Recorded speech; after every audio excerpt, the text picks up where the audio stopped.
الذین آمنوا صلوا علیہ وسلموا تسلیما اللہم صل علی سیدنا و مولانا محمد وعلی آل سیدنا و مولانا محمد وبارک وسلم صلاۃ و سلام علیک یا رسول اللہ صلی اللہ تعالی علیہ وسلم. پڑھیں الصلاۃ والسلام علیک یا رسول اللہ، الصلاۃ والسلام علیک یا حبیب اللہ صلی اللہ تعالی علیہ وسلم.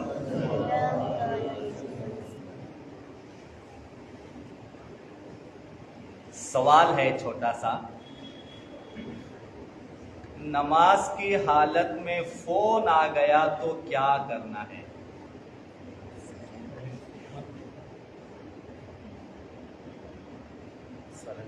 تازہ حادثہ ہوا تو نماز کی حالت میں فون آ گیا، گھنٹی زور سے بجنے لگ گئی تو کیا کریں؟ جناب کو بند کر سکتے ہیں، حالت نماز میں بند کرنا ہے، کر سکتے ہیں، مگر کیسے؟ اب یہ سب سے اہم، کیونکہ عمل قلیل اور عمل کثیر اس کو جو سمجھایا گیا ہے نا، اس کو سب سے اہم ہے سمجھنا. موبائل آیا نماز میں اور اس کی وجہ سے سب ڈسٹرب ہو رہا ہے معاملہ، تو اس کو بند کر سکتے ہیں، بند کرنا ہے اس کو، مگر کیسے؟ عمل کثیر نہیں ہونا چاہیے. عمل کثیر نہیں ہونا چاہیے مطلب ایسا کہ بالکل سب ہاتھ چھوڑ دیے، نماز چھوڑ دیے، موبائل ڈھونڈ کے بند کر رہے، ایسے اس کو کہتے ہیں عمل کثیر. اور صفائی سے بند کرنا کہ جیسے سمجھ میں بھی نہیں آئے اور نماز کا لحاظ ادب باقی رہے، اس حال میں اس کو بند کرنا، تو ایسا کر سکتے ہیں. عمل قلیل سے کر سکتے ہیں، عمل کثیر نہیں ہونا چاہیے. یعنی صفائی سے اگر بند کر سکتے آسانی سے کہ جس کی وجہ سے نماز میں زیادہ ڈسٹرب نہیں ہوگا، تو بے شک اس کی اجازت ہے. کیونکہ اب کیسا ہے، موبائل کا چالو رہ جانا، سائلنٹ نہیں کرنا، سوئچ آف نہیں کرنا، ایک کیا ہو گیا، ایک عام چیز ہو گئی ہے. آدمی 100 مرتبہ یاد سے کرتا ہے مگر ایک آدھ بار تو بھول ہی جاتا ہے، اور بیڈ لک ہو جاتا ہے، اسی وقت فون آ جاتا ہے. تو لہٰذا اب یہ مسئلہ سمجھ لے کہ عمل کثیر نہیں ہو. عمل کثیر جیسے جیب میں سے باقاعدہ نکالنا پھر اس کو بند کرنا دیکھ کر، تو یہ عمل کثیر جیسا ہو جائے گا.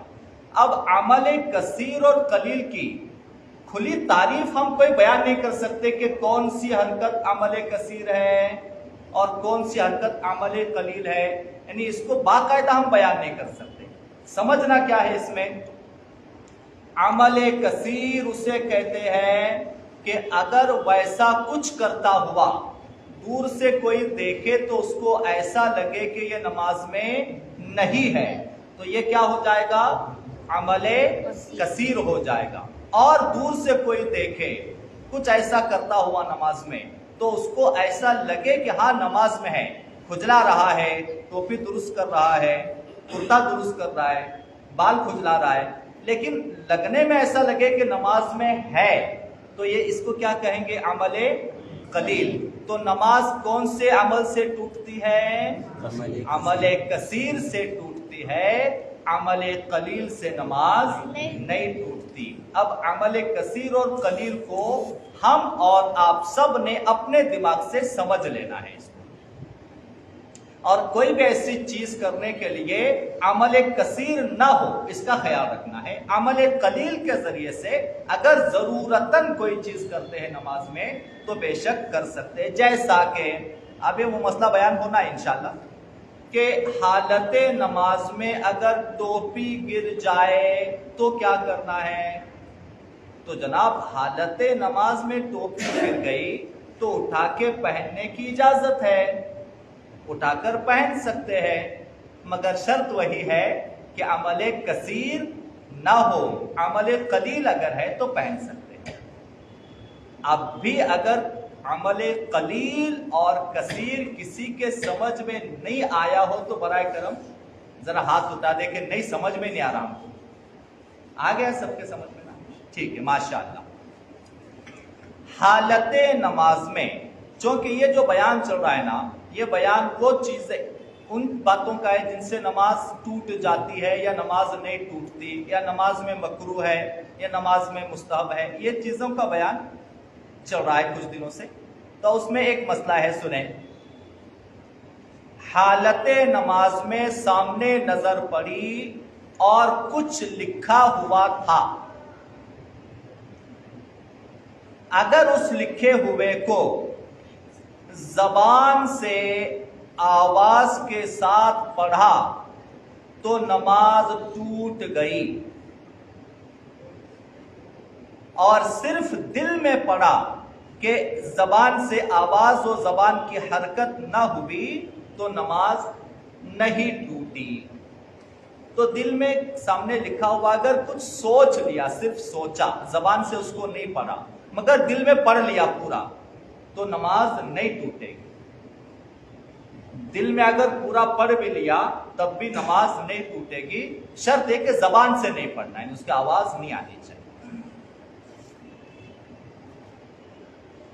نماز میں جو کھانستے ہیں، کھنکارتے ہیں، اف تف کرتے ہیں، تو مسئلہ ہم بیان کر چکے ہیں کہ کب کھنکارنے یا کب آ ای او اٹھتے بیٹھتے کرنے سے نماز ٹوٹے گی، ہم بیان کر چکے ہیں۔ سوال پوچھ رہے ہیں ہم بھائی کہ نماز میں کھنکارنا، آ ای او اٹھتے بیٹھتے کرنا، اف اس طرح سے کوئی آواز بن جائے، ماشاءاللہ، اگر کھنکارنے میں غیر ضروری یا اٹھتے وقت میں کوئی آ کر کے اٹھے یا کوئی جاتے وقت میں کسی وجہ سے، تو اس میں اگر حرف بنا، حرف اگر اس میں بنا آواز میں تو اس سے نماز ٹوٹ جائے گی، اور حرف نہیں بنا تو نماز نہیں ٹوٹے گی۔ ایک رکن میں کتنی مرتبہ کھجلا سکتے ہیں؟ 2 بار۔ ماشاءاللہ، نئے مقتدیوں کے لیے جان بوجھ کے بولنا پڑتا ہے، چہرے نئے نئے نظر آ جاتے نا ایک دو تو بتانا پڑتا ہے، ماشاءاللہ۔ اچھا، ایک مسئلہ بھی یہ کہ چادر اوڑھ کر نماز پڑھنے کا مسئلہ، چادر اوڑھ کر، شال وغیرہ اوڑھ کے، آج کل تو کم ہے مگر مسئلہ ہے تو سیکھ لیتے ہیں، جو مسئلہ کتاب میں لکھا ہے وہ چادر اوڑھ کر نماز پڑھنا اس حالت میں مکروہ ہو جائے گا جبکہ اس کے دونوں کنارے، دونوں مونڈے، دونوں شانے لٹک رہے ہو، جیسا کہ شال اوڑھی اور شال اوڑھ کر اس کے دونوں کنارے سامنے سے لٹک رہے ہیں تو اس صورت میں نماز مکروہ ہو جائے گی، ایسی نماز پڑھنا مکروہ ہے۔ تو اس کا طریقہ کیا ہے؟ جیسے احرام پہنتے ہیں نا، وہ طریقہ ہے، کیسا کہ شال اگر اوڑھے ہے تو اس کا ایک کنارہ کندھے پہ ڈال دینا ہے، تو ایسا اگر نماز پڑھے تو چلے گا، مگر دونوں شانے نیچے لٹک رہے ہو تو ایسے نماز مکروہ ہو جائے گی۔ حالت نماز میں انگلیاں چٹکھا سکتے ہیں کیا؟ نہیں۔ انگلیاں چٹکھانا مطلب انگلیاں توڑنا حالت نماز میں تو ہے ہی گناہ ہے باقاعدہ۔ نماز کے لیے اگر انتظار کر رہے ہیں، نماز کے لیے بیٹھ کر وضو کر کے آئے، نماز کے لیے مسجد میں بیٹھ گئے کہ اب نماز کے لیے منتظر ہے، تو اس صورت میں بھی انگلیاں توڑنا منع ہے، باقاعدہ منع ہے۔ اچھا، ایک اور مسئلہ ہے، نماز کے انتظار میں جب بیٹھیں گے تو نماز کے انتظار میں یہ ایسے انگلیوں کی قینچی بنا کر بیٹھنا بھی منع ہے۔ یہ جو انگلیوں میں انگلیاں ڈال کر قینچی بنا کے جو ہم بیٹھتے ایسے، تو یہ انگلیوں کی قینچی بنا کر بیٹھنا بھی جب نماز کے انتظار میں بیٹھے ہیں، یعنی ابھی نماز پڑھنے کے لیے بیٹھے ہیں انتظار میں، اس وقت میں انگلیوں کی ایسی قینچی بنانا بھی مکروہ ہے، باقاعدہ یعنی منع ہے، اس کو منع کیا گیا ہے۔ انگلیوں کی قینچی بنانا منع ہے، انگلیاں توڑنا منع ہے، اور کمر پر ہاتھ رکھنا بھی منع ہے، جیسے ایسے ہاتھ رکھتے ہیں نا کمر پر۔ یہ 3 چیزیں ہم نے بتائی، یاد رکھنا۔ کمر پہ ہاتھ رکھنا نماز کے انتظار کے وقت میں منع ہے، انگلیوں کی قینچی بنانا منع ہے، اور انگلیاں توڑنا انتظار نماز میں منع ہے۔ اب ایک اہم مسئلہ کہ قاعدہ اولا یعنی پہلا تحیات، 4 رکعت والی یا 3 رکعت والی نماز میں جو پہلا تحیات پڑھتے ہیں، پہلا قاعدہ ہوتا ہے، اس قاعدے میں اتحیات پڑھ کے ہم کو کھڑا ہونا ہوتا ہے نا اگلی رکعت کے لیے۔